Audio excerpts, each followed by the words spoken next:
Здравствуйте, дорогие друзья! Я рада вас приветствовать на моем канале. Сегодня в данном видео я показываю, как я собирала и украшала вот такой торт-букет. Торт большой. Собирала я его из прямоугольного бисквита весом более 4 килограмм. Украшала я его белково-заварным кремом. Особенности украшения, особенности сборки торта подробно расскажу и покажу в данном видео, на что обратить здесь внимание. Крем у меня здесь с голубикой. Как я делаю подложку, как я выпекала данный бисквит и как я его нарезала, есть у меня уже видео на моем канале. Я вам ссылки все оставлю в описании к данному видео. Здесь очень важно не прорезать ножом подложку, потому что подложка самодельная. Сразу же, если будет на ней порез, вся жидкость протечет на вот эту вот бумагу, которая находится под пленкой. Пропитываю я коржи здесь обычной кипяченой водой. Бисквит прямоугольный, я выпекала его в предыдущем видео. Ссылку, естественно, я вам оставлю в описании под видео. Как вырезать такой бисквит на букет. Есть подробнейшее видео у меня на канале «Сборка торта букет». Крем с голубикой. Тоже есть у меня видео по этому крему. Крема здесь у меня ушло примерно 1,5 килограмма на начинку. На что здесь нужно обратить внимание? Крема наносим небольшой слой, где-то максимум 7 мм в толщину, чтобы был крем. И смотрите, последующий корж я уже срезала, видите, уже сильнее как бы эту лесенку делаю, чтобы потом на этой лестнице, так называемой, у меня уже располагались цветы. Ягоду провариваем обязательно на такой крем. Разравниваем, укладываю следующий корж. В следующем корже я уже также делаю вот это отступление с передней части. Видите, тоже где-то на 1,5 сантиметра я иду. И с боков я уже тоже делаю немножко такое закругление. Видите, оно как бы у меня идет на срез. Вот это тоже важно при сборке вот букетов. Очень аккуратно подрезаем ножом, ни в коем случае не дотрагиваясь до подложки. Если вы будете вот подобного плана подложку делать. Как сделать подложку, ссылку на то видео я тоже оставлю в описании. 3 коржа вот таких полноценных уложили. И то, что обрезки были от коржей, сейчас я ими буду выкладывать уже вверх, завершение этого букета. Я всегда люблю бисквита иметь вдоволь на такие 3D-торты и всегда выпекаю немножко как бы с запасом. Это очень важно, чтобы внутри торт был таким же красивым, как и внешне, чтобы разрез был четкий, с очень ровными слоями. И остаточки, которые остаются, можно всегда использовать для пирожного картошка, либо же для кейк-попсов. Ссылку на то, как я вырезаю вот этот сам бисквит из большого коржа, я вам оставлю в описании к данному видео, чтобы здесь просто не растягивать это видео, очень длинным его не делать, потому что все это уже есть на моем канале. Вот сейчас с боков я промазываю также кремом и делаю как бы из бисквита такую обертку этому букету. Это будет очень красиво смотреться в разрезе. Каждый элемент бисквитный обязательно пропитываем, не забываем. Здесь вы можете для пропитки использовать все, что вам нравится.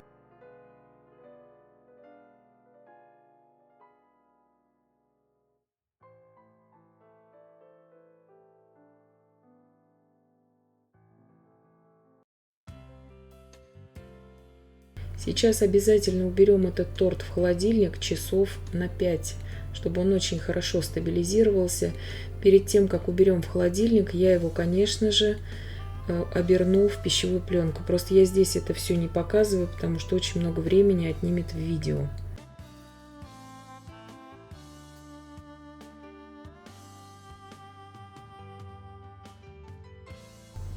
Там, где у нас как бы вот ленточка, да, у букета, который он перевязан, я также промазываю кремом. И сейчас тонкими полосками бисквита я также выложу это место.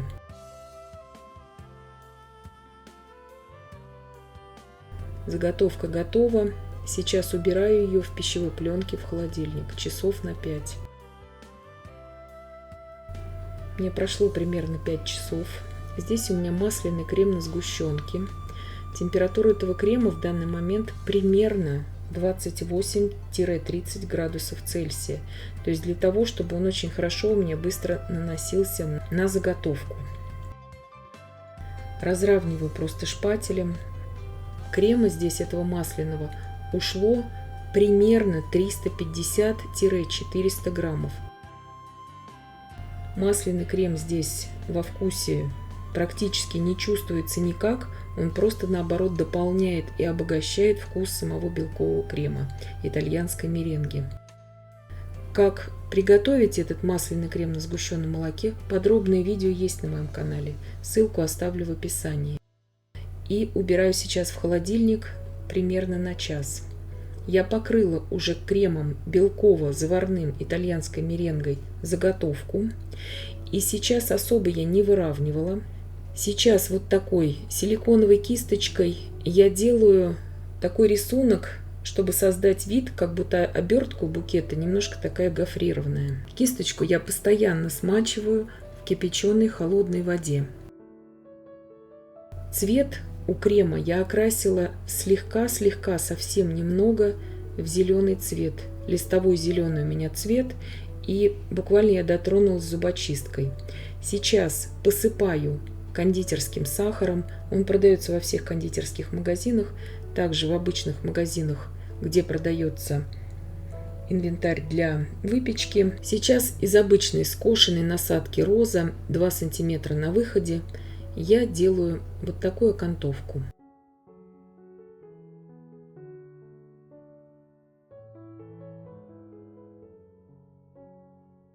Насадка здесь большая звездочка, у меня здесь насадка василек. В принципе, можете любой здесь насадкой делать завершение там, где у нас будут стебли. Просто мне нужно закрыть пространство, потому что стеблей будет много. Стебли я буду делать из жевательных конфет.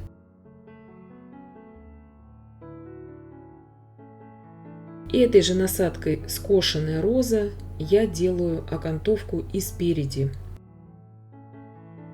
Здесь очень важно не брать сразу много крема в пакет, в мешок кондитерский, чтобы он у вас просто не запузырился, и чтобы вам удобнее было работать. Я дважды здесь наполняла кондитерский мешок кремом. Кто-то скажет, не сползет ли все это украшение с масляного крема. Ни в коем случае. У меня этот торт пережил очень длительную транспортировку, никуда ничего не делось. То есть абсолютно стабильный, хороший торт. Здесь цветочки из мастики я заготовила уже заранее, покрыла их слегка золотым кондурином. Я не успела отснять, как я делала вот эту ленточку, которой перевязан букет. И этой же насадкой скошенной розы, этим же белым белково-заварным кремом. Ленточка готова.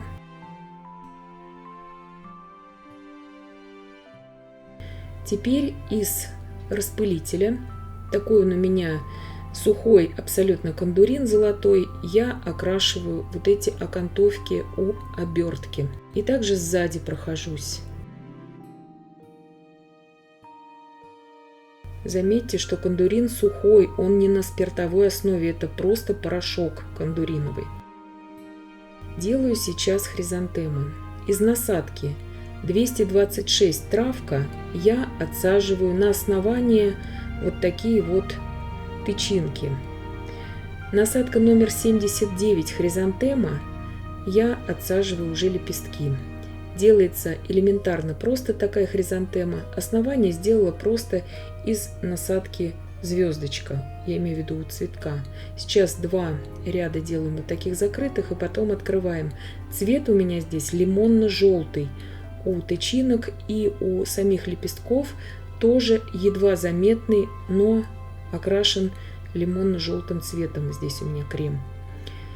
И на 3-м уже ряду лепестков я их раскрываю. То есть делается она элементарно просто, эта хризантема. Показываю только одну, потому что иначе займет очень много места в видео. 5 хризантем я таких сделала, чуть побольше, чуть поменьше. И сейчас делаю розы оранжевого цвета. насадка номер 128. Я ее сделала более узкой с помощью плоскогубцев. Сейчас просто поподробнее покажу здесь, как он отсаживается. Цвет оранжевый я окрашивала, обычный оранжевый цвет. Гелевый водорастворимый краситель. Работала ночью, поэтому уже, к сожалению, камера не всегда у меня, рука попадала в камеру. Было очень жарко в этот день, когда я делала этот торт. И поэтому приходилось работать ночью с этим тортом, чтобы хоть немножко жара спала. Сейчас также кондурином, но уже бордового цвета, сухим, заметьте, кондурином, я вот так окрашиваю каждую розочку. И также я окрасила все хризантемы этим же бордовым кондурином. Теперь цвет у меня вишнево-красный, вот у этих роз, у темных. Также окрашиваю сухим бордовым кондурином каждую розочку. Розы делаются очень просто этой насадкой. Насадка 128 роза, большая. Она очень удобная для изготовления именно крупных объемных цветов, но не высоких. То, что и нужно для украшения торта букет.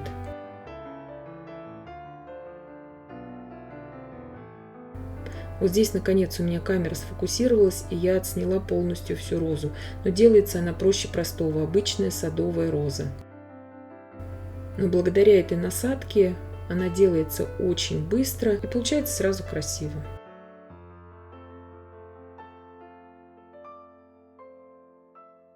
Также окрашиваю сухим кондурином бордовым. Заметьте, он у меня без спирта, это просто порошок.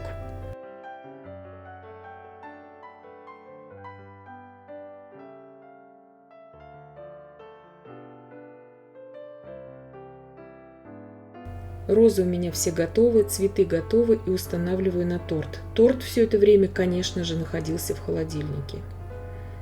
Для того, чтобы устанавливать цветы на торт, лучше, конечно же, пользоваться длинными ножницами. И помогаю себе вот такой деревянной шпажкой.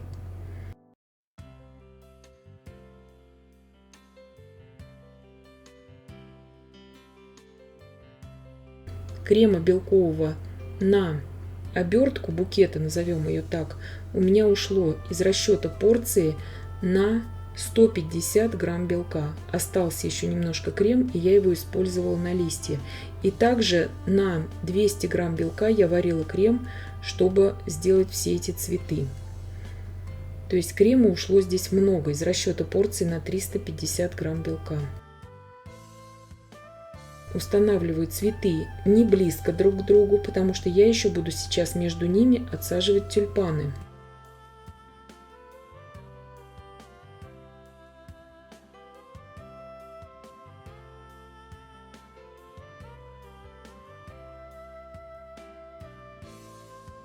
Насадка обычная совершенно, у меня здесь тюльпан. Цвет у меня здесь розовый. Я его окрасила просто поинтенсивнее и смешала просто розовый и белый, и не промешала до конца. И получился вот такой немножко меланжевый цвет, но смотрятся они очень красиво, такие тюльпанчики. Подробнейший мастер-класс есть у меня и по тортам корзина с тюльпанами, и по самим насадкам тюльпан. Смотрите, пожалуйста, в описании к данному видео. Оставлю вам все это под видео. Здесь насадка номер 8, обычный круг. Цвет хаки здесь у крема, у красителя я имею в виду. Отсаживаю просто такие, надуваю столбики. Это у меня будет основание для маленьких беленьких цветочков гипсофилы. Гипсофила присутствует, как правило, во всех почти букетах, поэтому здесь я тоже ее буду использовать.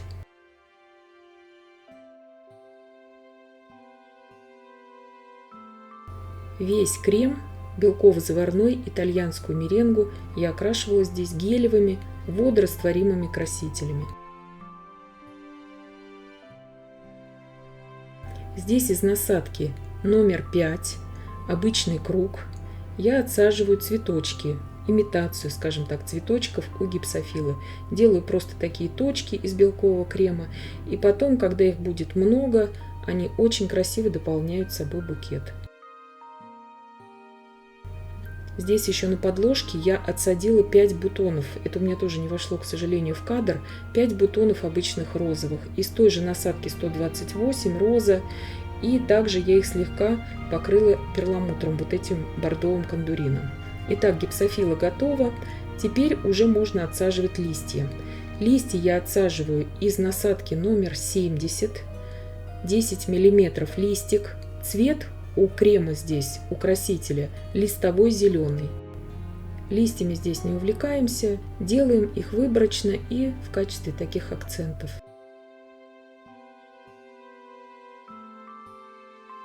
В качестве стеблей я нарезала длинные жевательные конфеты. Нарезала я их примерно по 2,5, максимум по 3 сантиметра. И просто вставляла сзади в крем. Вот такой торт у меня получился.